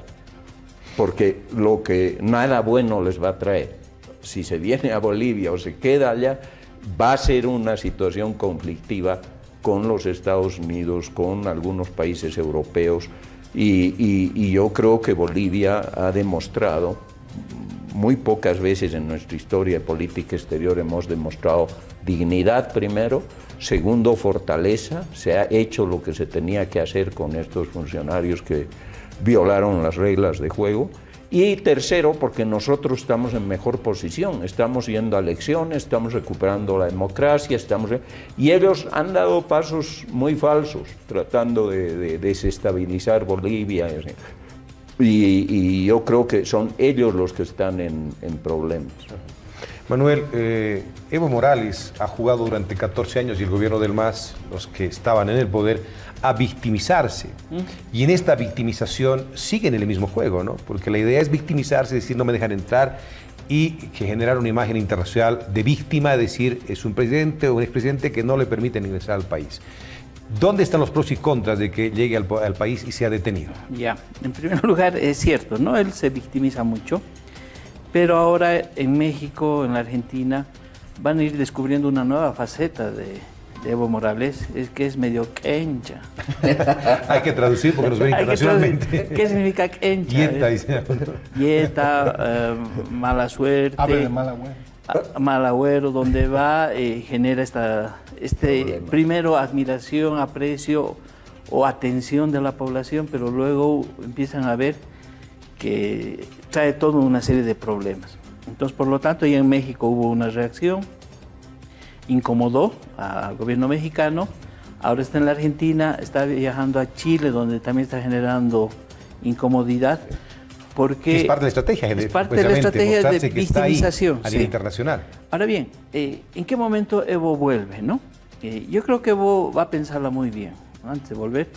En este momento hay algunas causas penales que se están tramitando en el entendido que él renunció y que a partir de ya no ser mandatario, todo lo que él haga de manera ilegal corresponde a un juicio penal. Pero existe otro tema también, que hay un tema de fondo. En el cabildo que hubo en San Francisco, en La Paz, se sacó una resolución de hacerle un juicio de responsabilidades. El CONADE, de manera muy responsable, está haciendo la organización del juicio de responsabilidades, que ya no lo afecta solo a él, ¿no?, sino que afecta a sus colaboradores más inmediatos a nivel de ministros, incluso parlamentarios, todo eso. Pero para que el juicio de responsabilidades funcione, no solamente tiene que ser una iniciativa del CONADE o de alguien que busca justicia y no está buscando ni odio ni venganza, ¿no? Para eso necesitamos la colaboración del gobierno y del Estado. ¿En qué sentido? Para que Evo Morales afronte un juicio por todo lo que ha hecho durante estos 14 años, pueda presentarse, se le den las garantías procesales correspondientes, pueda defenderse. Incluso él habla de que ya tiene abogados internacionalistas. En primer lugar, Garzón. Ahora está Zaffaroni, que es una eminencia en materia penal. No sé, pues contratará a la doctora Polo de caso cerrado para que lo defienda, o a los famosos abogados de la Haya, que nos hicieron perder la demanda marítima y que cobraron millones de dólares. Tal vez ellos sean sus abogados internacionales, pero para que ese juicio, que va a tener connotaciones internacionales, donde él va a querer victimizarse, necesitamos que el Estado boliviano pueda transparentar la información y permita que el CONADE pueda acceder a información muy sensible que hay en los ministerios, que hay en dependencias de otras instituciones del Estado, para de esa manera poder sustanciar una demanda, y queremos verlo a Evo Morales en Bolivia, no en calidad de víctima, sino en calidad de procesado, pero que se defienda, que diga su verdad, y a través del juicio de responsabilidades poder establecer qué es lo que ha pasado en estos 14 años y cerrar el ciclo, porque la justicia te permite decir, sentencia, ¿no ve? Libre o culpable, pero finalmente acaba ahí, se cierra el ciclo. Como se dice, ¿no? Una sentencia es la verdad última. Después de eso ya no hay nada más. Eso es lo que dicen en materia constitucional, las sentencias constitucionales, etcétera. Entonces, para eso creo que Evo Morales va a jugar todavía en estas elecciones, desde el exterior, ¿no? Se va a victimizar. No entra a Bolivia, dice usted, Manuel, entonces, no, en esta elección. No, yo creo que no entra, ¿no? Pero el momento donde vamos a terminar el ciclo de Evo Morales es cuando responda en un juicio de responsabilidades él y sus colaboradores más inmediatos, y de esa manera yo creo que vamos a poder reparar esta herida tan grande que nos ha generado este personaje, que fue falso socialista, falso indígena, y que además nos ha causado uno de los mayores daños a la economía del país, ¿no? El 21 de febrero a los bolivianos se le robó el voto, 51.3% dijo no, Morales dijo igualito nomás, vamos a ir a la segunda vuelta, no le importó el voto a los ciudadanos. El 20 de octubre el país cambió. A partir del 20 de octubre de 2019, Bolivia fue otra Bolivia y lo sentimos en las calles. A partir del 21 de octubre, la gente en las calles reclamando este fraude que se había hecho. El 12 de noviembre, Morales se fue, dejó el país, dejó Bolivia. En ese proceso que hemos ido viviendo nosotros bolivianos, quiero preguntarle a Jorge Dulón sobre estos procesos que hemos vivido. Si bien Evo Morales llega a Bolivia, parecía impensable, por ejemplo, que en 14 años Morales se vaya. Muchos decían, no se va a ir, se va a quedar todavía, vamos a tenerlo todavía muchos años más. ¿Es impensable verlo a Morales en Chonchocoro? Bueno, primero hay que decir que desde el 21F hasta el 12 de noviembre han ido pasando muchas cosas desde un punto de vista político. Y yo creo que lo escribí en algún momento, ha sido el desgaste que ha provocado el fin del ciclo político del MAS, ¿no? Creo que eso es importante subrayarlo, es decir, el fin de casi 14 años de gobierno que tenía una visión política de las cosas que no necesariamente ha sido cumplida, ¿no? Pero que de acuerdo un poco a ese desgaste y esa acumulación de bronca de la gente ha terminado con la salida de Morales. Esto no quiere decir necesariamente que estén totalmente eliminados del panorama político y del sistema político. Yo creo que, insisto, hay que tener mucho cuidado en esto y más bien yo veo, contrariamente a lo que dice Manuel, que Evo Morales va a medir si vuelve a Bolivia o no vuelve a Bolivia. Y depende de ciertos escenarios que se compongan. Por una parte, si hay una oposición al MAS débil que se vaya desarrollando a partir de las elecciones, Evo Morales va a volver, definitivamente. Es decir, si hay una oposición al MAS fragmentada después de las elecciones, hay un cogobierno, ¿no? Pero casi peleado, compuesto por la oposición al MAS, y además poco legítimo, es decir, con una minoría en la Asamblea Legislativa, Evo Morales va a volver, y va a volver para ir a la cárcel. Es más, va a volver así, con las dos manos, para hacerse detener y entrar a Chonchocoro o a Lampero, donde corresponda. ¿Es estrategia? Porque es una estrategia política, y eso es lo que han hecho varios políticos en el mundo, ¿no? Es decir, entrar y volver a utilizar la estrategia de víctima. Nuevamente en ese concepto de yo entro, ¿no?, pobrecito, a la cárcel y espero a que los movimientos y las organizaciones sociales vengan y me apoyen y me saquen de la cárcel. Como va a haber, o podría haber, un gobierno débil, poco legítimo, entonces esos movimientos van a ganar, ¿no?, efectividad y van a desarrollar justamente posibilidades de ingobernabilidad. Y a partir de eso, Evo Morales, 5 años después, o quizás tumben al gobierno, va a volver como el salvador del país. Ese es un escenario. Y el otro escenario posible, y es el que todos los bolivianos y las bolivianas esperamos, es que más bien se constituya un gobierno opositor al MAS fuerte, con una presencia importante en la Asamblea Legislativa Plurinacional, para que no suceda esto, es decir, para que no haya la capacidad o la posibilidad de Morales y de sus estrategas de retornar y victimizarse. ¿Por qué? Porque si hay un gobierno fuerte, si hay una asamblea mayoritaria de oposición al MAS, vamos a poder construir y desarrollar instituciones legítimas. Lo que hace falta es que funcionen nuestras instituciones, que funcione la justicia, que funcione el Parlamento, que funcione el órgano electoral, que funcione el Ejecutivo, que haya una institucionalización de la administración pública, que haya meritocracia, que no haya corrupción o que se aminore la posibilidad de actos de corrupción. Este es el requisito. Entonces, justamente la responsabilidad está en la gente que va a ir a votar y también en los candidatos opositores al MAS que tienen que organizarse, por Dios, para poder constituir al menos dos frentes amplios que puedan generar justamente esta mayoría en la Asamblea Legislativa.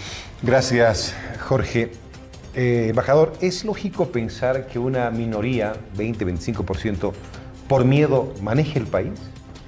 No es, por supuesto que no es lógico. Porque estamos en esa línea entrando, ¿no? Sí, lamentablemente.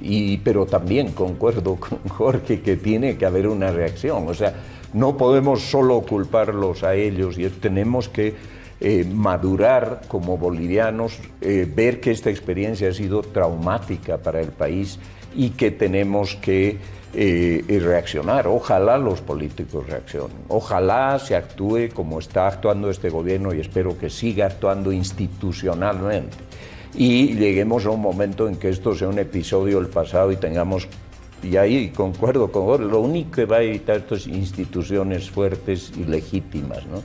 Y ahora yo creo que en todo este escenario que hemos... Pero ¿es posible en este gobierno de transición tener instituciones fuertes? No, no es la tarea de este gobierno. No es la tarea de este gobierno. La tarea de este gobierno es actuar institucionalmente y creo que lo está haciendo y tiene que hacerlo, actuar.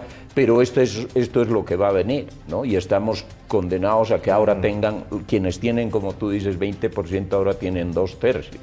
Y que se haya negociado la invalidez de la elección ha sido ya un gran logro. Pero tal vez también en todo este escenario de si viene o no viene Morales y todo, estamos excluyendo en esta nuestra charla un tema que cambia toda la lógica de la política del pasado, salvo la época de García Mesa, y es la presencia del narcotráfico y los recursos del narcotráfico. Porque eso no podemos dejar de lado. Estamos en este escenario porque hay mucho dinero. En el país antes salía un presidente exiliado y estaba exiliado, Paz Estenssoro, Siles, toda la historia, el exilio era el fin, volvían después de muchos años en elecciones. Acá hay el elemento del narcotráfico y de una lógica aplastante, 95% de la coca de la cual el expresidente va al narcotráfico. Entonces, ese elemento es el elemento más complicado, más peligroso, pero también es el elemento que puede ser el fin de Evo Morales. Yo hago una pregunta a los tres, y lo que plantea la gente en las calles, por lo menos con un sector con el que he conversado, ¿por qué se habla tanto de narcotráfico? Y si Evo Morales realmente está metido en el narcotráfico, ¿por qué no lo detienen con ese aspecto? ¿Por qué los Estados Unidos o instancias internacionales han actuado en ello? ¿Hay algo de esto o no hay? No sé si alguien tiene datos. Yo te puedo decir el proceso que yo veo en Estados Unidos como sin tener ninguna vinculación, digamos, con los mecanismos. Pero si tú ves lo que ha pasado en Irán ahora, con el bombardeo tú ves y vas viendo que ha habido una investigación que ha durado casi 10 años. Están detectando cosas, o sea, se hace un proceso, me imagino que es reservado, donde se van acumulando la información. O sea, no lo toman a la ligera. Entonces hay jueces involucrados que van recibiendo, fiscales, hay todo un procedimiento. Entonces sacan, por ejemplo, que este general iraní había estado involucrado en tratar de contratar narcotraficantes mexicanos, que resultó ser que estaban infiltrados por alguien de la DEA para poner una bomba en un restaurante en Washington, donde iba a cenar un embajador, creo, saudí. Entonces, después de esto, su presencia en México, ¿qué hizo? Cuando tienen el file, digamos, completo, es que actúan. Entonces, no se puede descartar que no hayan pruebas, porque han habido detenidos, han habido militares que han fugado, y no te extrañe nada que una de las razones de la fuga de Evo Morales sea que tenía un aeropuerto muy moderno, muy cerca, y que podía aterrizar a alguien que no sea precisamente loco. Y no te extrañe que cuando sale de México es porque llega el Procurador General de los Estados Unidos. O sea, ese tema, como te digo, es el tema que da fuerza, les financia todo, pero también puede ser su tumba. No sé si tiene alguna predisposición, Jorge y Manuel. Bueno, en el tema del narcotráfico yo he escrito 2 libros. Sí, los trajo precisamente. Los traje para mostrarlos rápidamente, pero al margen de esto, el problema es que el tema del narcotráfico debería ser objeto del juicio de responsabilidades. ¿Por qué? Porque hay la ley 906 que se ha sacado en este gobierno, que ha incrementado las hectáreas de 12.000 a 22.000 hectáreas, ¿no?, de cultivos de hoja de coca. Ese solo dato ya señala que hay un gobierno que ha estado comprometido en el incremento de la producción de hoja de coca, que necesariamente va al tema del narcotráfico. Entonces, no es que Evo Morales lo van a procesar por narcotráfico porque vendió 1 kilito de droga o hizo un amarre con el Chapo Guzmán para proveerle 100 kilos, ¿no ve? Sino es toda la política, ¿no? Y a ese respecto, a mí me parece de manera muy breve que el gobierno también tiene que transparentar mucha información. En las investigaciones y en el periodo de Evo Morales se ha hecho muchas denuncias sobre el tema de la UELINK, que es la DEA del Evo, DIRCABI, bienes incautados, DIRCOIN, el tema del manejo de la hoja de coca y cómo se mueve por todo el país, y evidentemente también la eficiencia de la fuerza antidroga, policial, militar, en las incautaciones, en la reducción de los cultivos y en la incautación de cocaína. Entonces, hay mucho de corrupción en el anterior gobierno de Evo Morales, pero el ministro Murillo, que está adoptando un discurso contra el narcoterrorismo y demás, que obviamente es su función, no lo vamos a evaluar en este momento, se queda callado sobre estos temas. Y parecería que dentro del Ministerio de Gobierno y las fuerzas represivas contra el narcotráfico, estos graves hechos de corrupción, de manejo de muchos recursos vinculados al tema del narcotráfico, parecería que continúan institucionalmente o sistemáticamente o naturalmente ahí, y el discurso oficial está yendo a la guerra, que el narcoterrorismo y demás.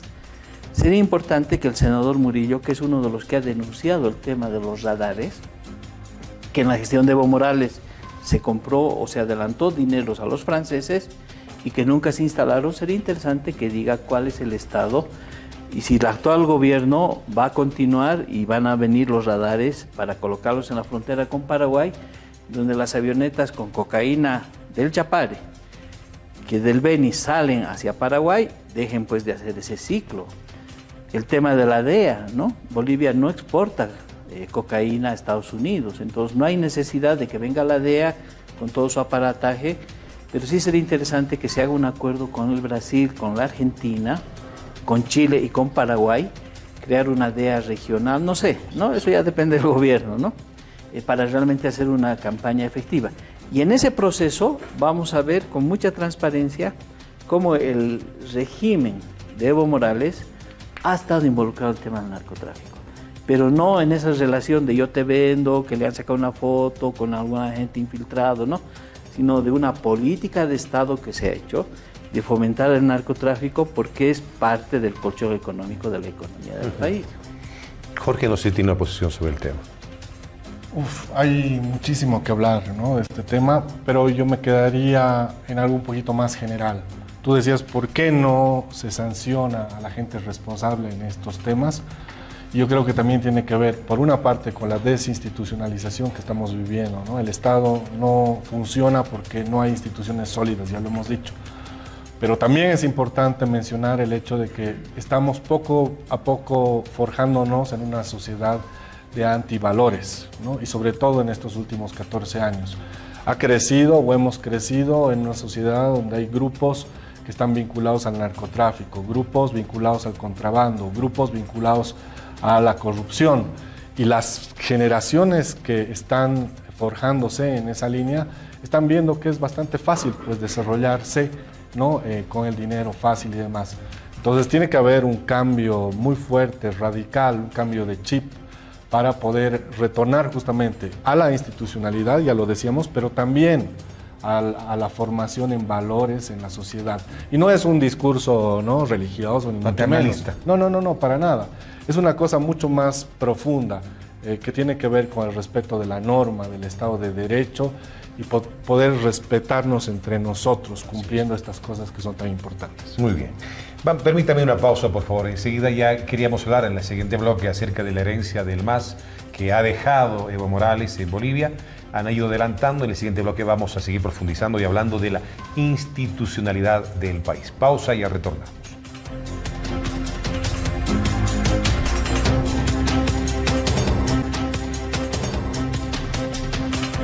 Gracias por seguir con nosotros. Estamos con nuestros panelistas en este encuentro nacional. Jaime Aparicio, embajador permanente de Bolivia ante la OEA. Manuel Morales, investigador, dirigente del CONADE. Y además Jorge Dulón, analista político. Estábamos hablando acerca de la herencia que ha dejado Morales en el país. ¿Cuál es la herencia en el país en la institucionalidad o la desinstitucionalización del Estado? Le pregunto al embajador permanente de Bolivia ante la OEA. Yo creo que ese es el tema y creo acá hemos ido hablando sobre esto en el curso de esta discusión, que ese es el tema más grave. Han destruido la institucionalidad a un grado que yo creo nunca estuvo Bolivia. Para comenzar, los poderes del Estado, ¿no? No solo los han destruido, sino los han vuelto viles, o sea, los han vuelto instrumentos de actos de barbarie, digamos, ¿no? La justicia nunca ha estado peor. En el índice último que salió el 2019, estamos, creo, entre los últimos 10 puestos del mundo sobre el estado de la justicia boliviana. Se volvió un instrumento de represión, de persecución política. Tú misma has conocido, casi toda la gente que ha estado involucrada en el ámbito intelectual y político ha sufrido eso, como te armaban un juicio. El magistrado Cusi, en una audiencia en la Corte Interamericana de Justicia, explicó ese mecanismo, hablando de un supuesto gabinete jurídico donde se decía, el señor tal, hay que buscarle algo. Por los temas políticos. Yo hablo al juez, yo hablo al fiscal, yo hablo que es una cosa, digamos, perversa, ¿no? Pero el Poder Judicial, y ahora lo estamos viendo, cuando la senadora Copas se siente libre para hablar, cuando un parlamentario descubre lo que es ser parlamentario después de 14 años porque nunca pudieron decir nada.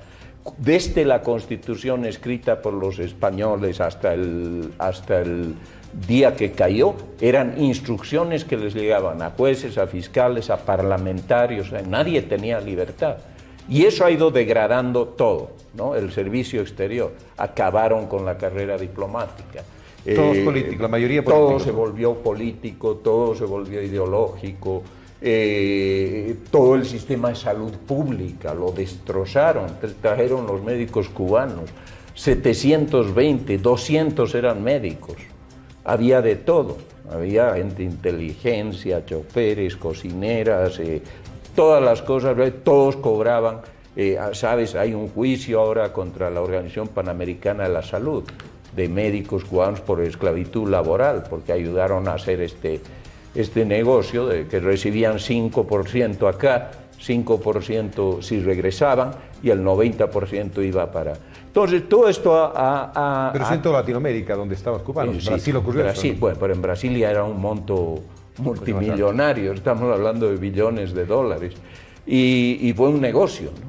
Y Bolivia se prestó a todo eso. Entonces llegó el momento en que se deben acordar en la reunión de Alba Evo Morales, dice, a mí me dicen consulta este tema, y él dijo, yo no consulto nada, acá la línea la da Fidel y Hugo. Eso está en la televisión. No.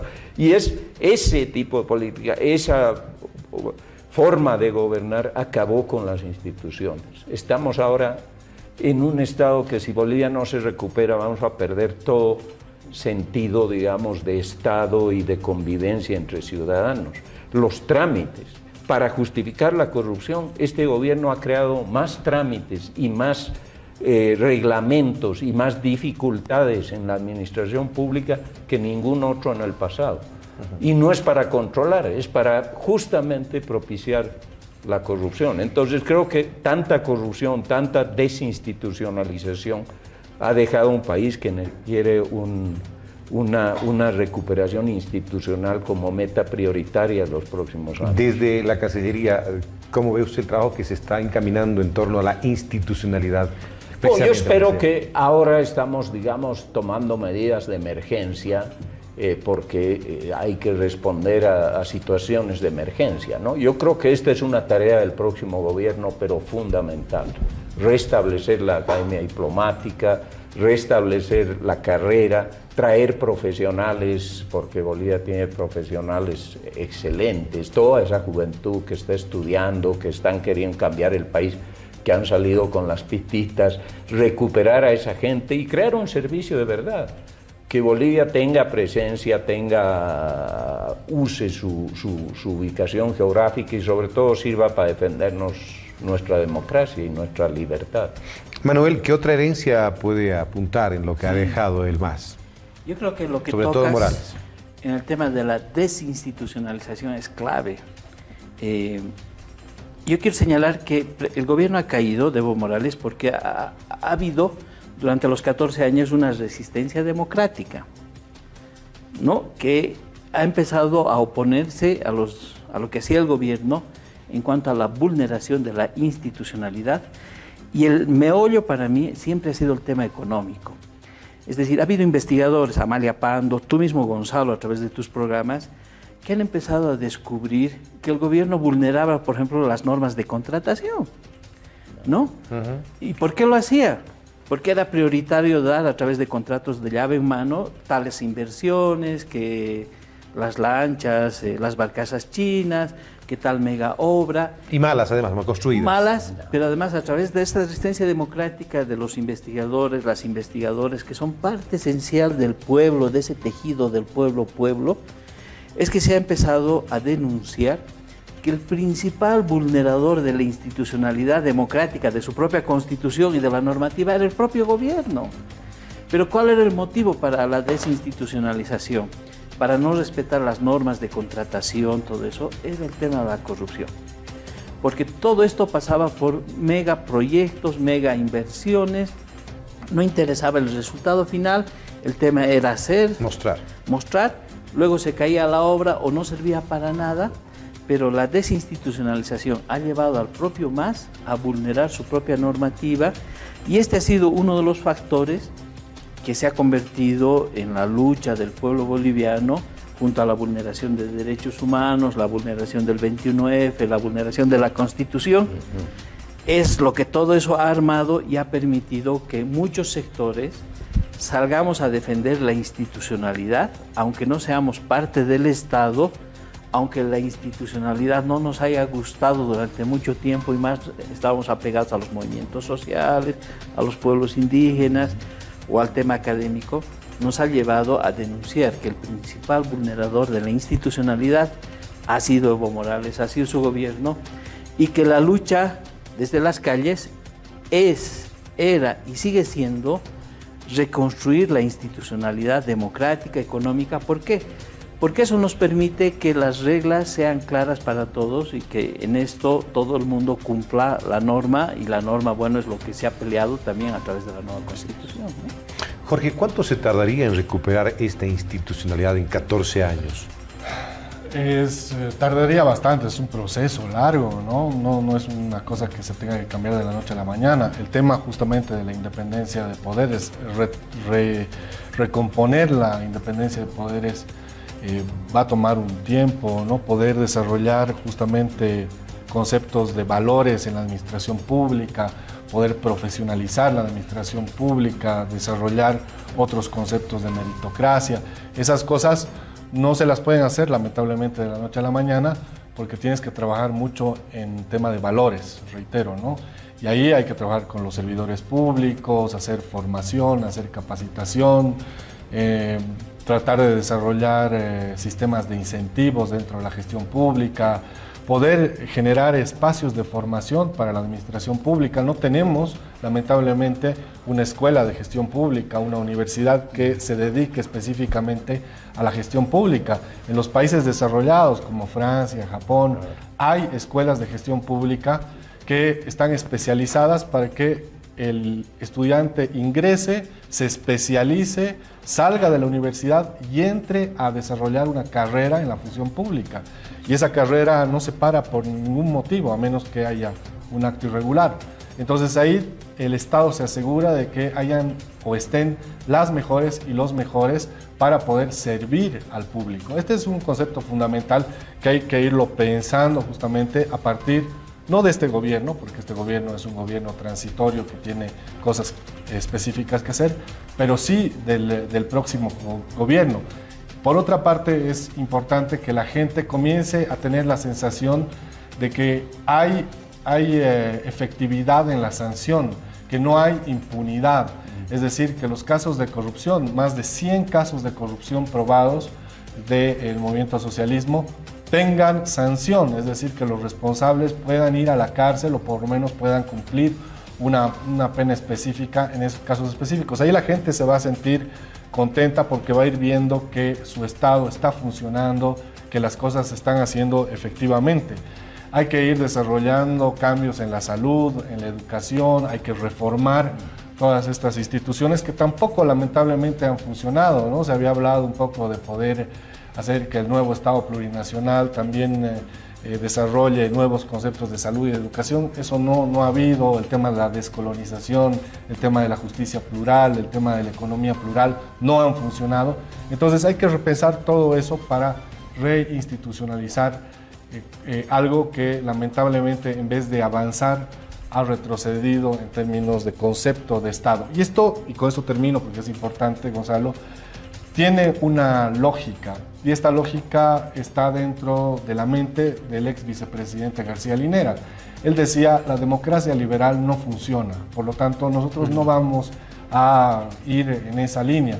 Nosotros vamos a desarrollar un nuevo concepto de democracia intercultural, ¿no? Plurinacional, pero para favorecer al proyecto político, y por lo tanto las acciones de corrupción se justificaban, porque en realidad había una legitimación del discurso dentro del aparato estatal masista que decía, nosotros vamos a obtener recursos del Estado para poder beneficiar al proyecto político y para poder perpetuarnos en el poder. Esa era la mentalidad que se tenía dentro de los dirigentes y dentro de los gobernantes, que ahora tenemos que romper y tenemos que volver justamente a la normalidad, a la institucionalidad y al fortalecimiento de la democracia. Les pido a cada uno 30 segundos, por favor, para que me puedan decir lo siguiente. ¿Cuál debe ser el perfil del nuevo presidente o presidenta del país? Jaime, empiezo con usted. ¿Cuál debe ser el perfil? Yo creo que en este momento, y lo hemos hablado, son escenarios en los que el país, si quiere salir adelante, tiene que hacer tres cosas fundamentales: recuperar la institucionalidad democrática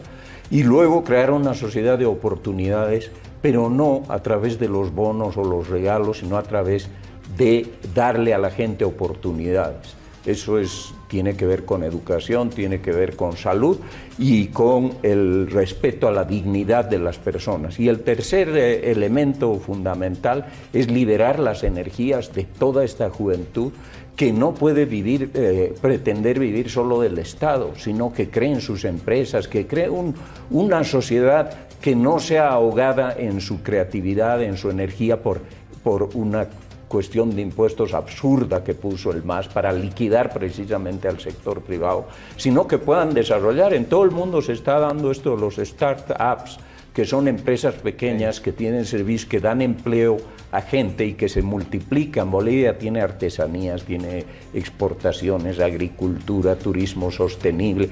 Demos la oportunidad a que la gente se desarrolle. Jaime, ¿es quitar los bonos? ¿Suprimir bonos? No suprimir los votos, hay sectores, los bonos, hay sectores como los ancianos, como los niños que tienen que ir a la escuela y que tienen que dar, que son comprensibles.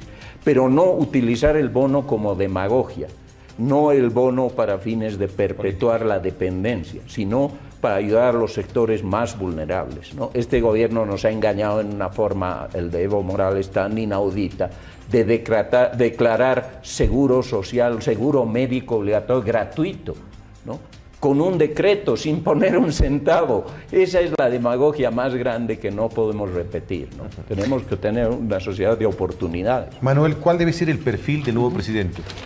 Yo creo que el nuevo presidente o presidenta, si intenta traducir su pensamiento económico, nuevas medidas económicas, va a caminar por un terreno infértil.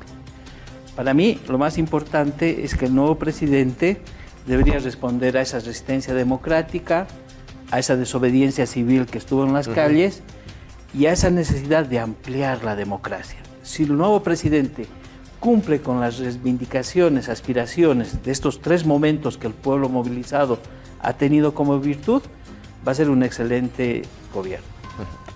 Jorge. Sí, el nuevo presidente o la nueva presidente tiene que ser un hombre o una mujer de Estado, ¿no? ¿Esto qué quiere decir? Primero, que tiene que ser firme en sus valores democráticos, ¿no? No debe dejarse emborrachar por el poder. Eso, Gonzalo, amigos, es muy difícil, ¿no? Cuando uno entra a un cargo y tiene poder, es muy fácil dejarse llevar, ¿no?, por la corriente. Por lo tanto, esta persona que encabece el Estado tiene que tener firmes los valores y saber lo que quiere. Y eso se conceptualiza como hombre o mujer de Estado. Segundo, tiene que tener un programa de gobierno, ¿no? Y además coherente y consistente. Ya la gente seguramente va a ir viendo en el transcurso de la campaña quienes han elaborado concienzudamente el programa de gobierno con una visión de país adecuada, no solamente de 5 años, sino tal vez de 10, para poder ir desarrollando adecuadamente las acciones, las políticas y los programas de gobierno de cara a esa visión específica, que puede tener un tinte de izquierda, de derecha, de centro, pero que sea coherente con las necesidades del país, ¿no? Y finalmente que sea responsable, es decir, que pueda ir desarrollando todas las cosas que hemos dicho, ¿no? De ir poco a poco pensando en la institucionalidad del Estado, en la participación social, en la corresponsabilidad del ciudadano y del Estado, en las autonomías, ¿no? Y en poder disminuir la pobreza, mejorar la salud, la educación, etc. Muchas gracias. 450.000 empleados aproximadamente existe en el Estado, en todo el país. Y se ha generado en los últimos días un debate en torno a si el 22 de enero debe continuar siendo feriado o no debe ser feriado. Hay un debate interno en sus oficinas, en las casas de la gente. Y quiero preguntarle a nuestro embajador sobre este tema. ¿El 22 de enero o el 6 de agosto? ¿Cuántos feriados deben suprimirse en el país o deben mantenerse? Yo vuelvo a creer que esta es una decisión que no la debería tomar este gobierno todavía, porque es un gobierno frágil de transición y es una cosa que tiene su contenido y se está sujeta a interpretaciones. Entonces es mejor en esta etapa que estamos tratando de curar las heridas no abrir nuevas fracturas, digamos. Yo creo que esta va a ser una tarea, pero si se puede recuperar algo de lo del 22 de enero, debería ser las cosas buenas que hubieron en términos de inclusión social, de acercamiento a ciertas cosas que los bolivianos, como en muchos países latinoamericanos, habíamos ignorado, ¿no? Tenemos que entender, los bolivianos tienen que entender que este es un país diverso y que si no encontramos formas de convivir y de ser gobernados en conjunto y viendo esos diferentes intereses sin demagogia, no vamos a tener un futuro tranquilo. Entonces, estos días yo creo que han hecho comprender a la gente, incluso a gente que era muy ajena a estas cosas, a todo, que tenemos que darnos las manos uno a otro sobre la base de la dignidad de las personas. Un país que respeta la dignidad de todos es un país que puede vivir en armonía, ¿no? Manuel. No, pues el 22 de enero es el Estado plurinacional, es un avance, es una conquista irreversible. Y eso la gente tiene que entenderlo. De acá en adelante vamos a seguir construyendo democracia, nueva constitución, profundizaremos, reformaremos, etcétera. Pero no podemos volver al pasado. ¿no? Entonces, en ese sentido, hay que mantener las dos fechas. Somos Bolivia, el 6 de agosto, dignamente Bolivia, con las banderas roja, amarillo y verde, la movilización democrática. Después de mucho tiempo volvieron a flamear. Y el 22 de enero es el Estado plurinacional, que puede ser gobernado incluso por un gobierno que tenga otras orientaciones, pero eso decidirá el soberano en el voto en las urnas el 3 de mayo. Muy bien. A Jaime Aparicio, representante permanente de Bolivia ante la OEA, es un gusto tenerlo acá. Igualmente. Y espero que venga siempre. Muchas Claro gracias que sí. por estar con nosotros, Un Jaime. gusto. A nuestro amigo Manuel Morales, un placer tenerlo acá, siempre Manuel, representante del CONADE. Y Jorge Dulón, un analista político que también es amigo de la casa. Muchas gracias, Jorge, Gracias, por Gonzalo. visitarnos. A ustedes, amigos televidentes, muchísimas gracias por estar.